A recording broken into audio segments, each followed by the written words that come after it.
கர்த்தருடைய பரிசுத்த நாமத்துக்கு மகிமை உண்டாவதாக. இந்த வருஷத்தோட முதல் சண்டே நிச்சயமாகவே 2024 ஆண்டு ஆண்டவர் எவ்வளவு அழகாக வழி நடத்தினாரோ, நம்ம கூடயே இருந்து எபினேசராய் வழி நடத்தினாரோ, இம்மட்டும் வழி நடத்தின தேவன் நிச்சயமாகவே இனிமேலும் நம்மளை வழி நடத்துவார். வாருங்கள், கர்த்தருடைய வார்த்தைக்கு நேராக நாம் கடந்து செல்லலாம்.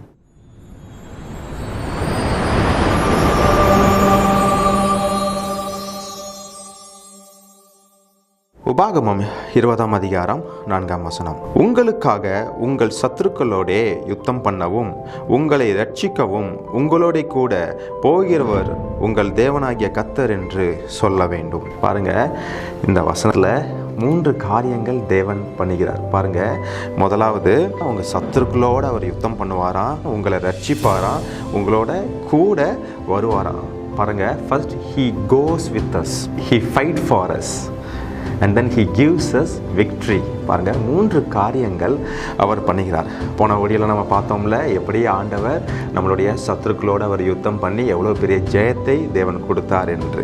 இங்கே நம்மளோட நடக்கிறார் அப்படின்னு இருக்குல்ல, பாருங்க, அவர் நம்மளோட கூட போகிறவர் அப்படின்னு இருக்குல்ல, அதற்கு என்ன எபிரேயரில் போடுதுன்னா ஹலாக். ஹலாக் அப்படின்னா 24 மணி நேரமும் நம்மளோட அவர் நடப்பார் அப்படின்னு போடுது. அந்த ஏனோக்கே இதனோட சஞ்சரித்தார்ல, அப்போ தேவனும் ஏனோக்கோட சஞ்சரித்தார், அது போல் நம்மளோட அப்படியே நடப்பார் அப்படின்னு இருக்கு.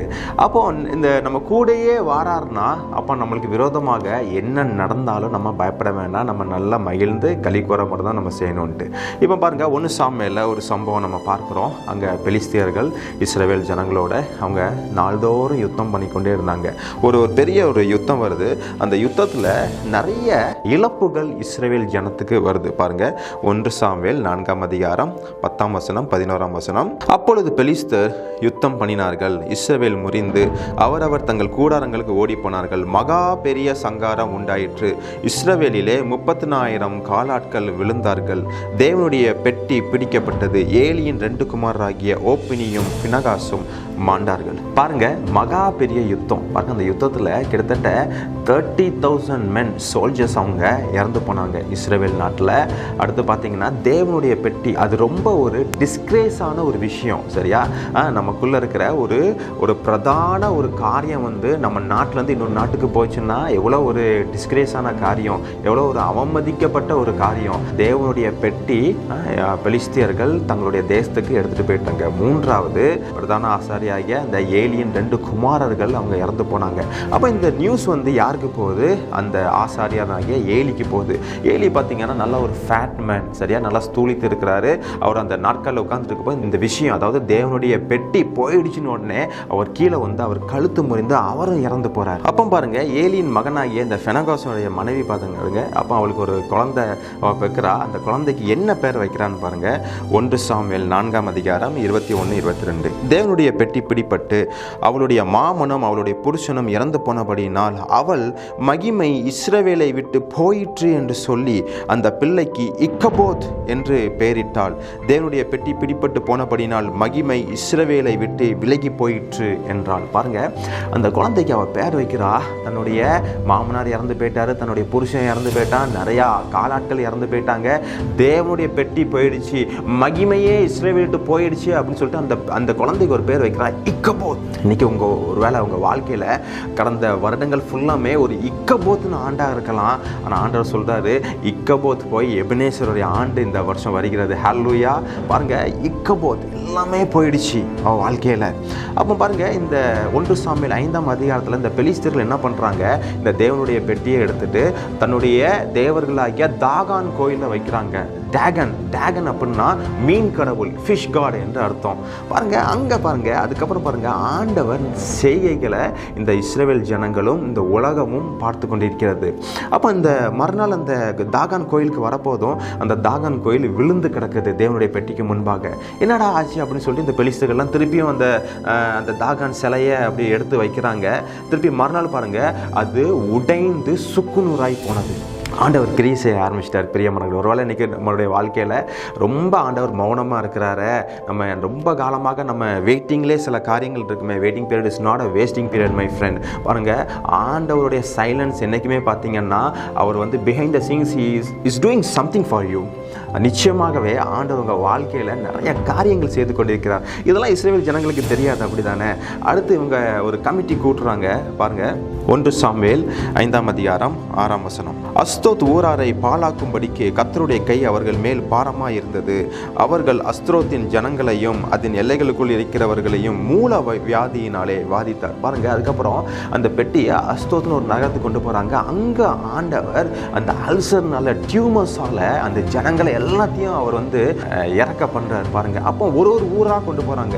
அஸ்தோத்தில் வைக்கிறாங்க, காத்தில் வைக்கிறாங்க, எக்ரோனில் வைக்கிறாங்க.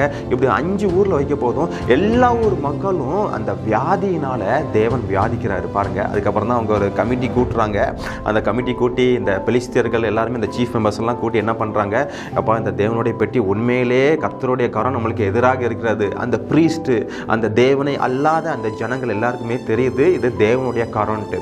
அப்போ என்னன்னா, ஒரு கறவை மாடை வச்சு ஒரு காட்டை பிடிச்சி உடன்படிக்கை பெட்டியை வச்சு நேராக அனுப்புகிறாங்க. பாருங்கள், அது நேராக வலதுபுறம் இடதுபுறம் சாயாமல் நேராக இஸ்ரவேல் தேசத்துக்கு வருகிறது.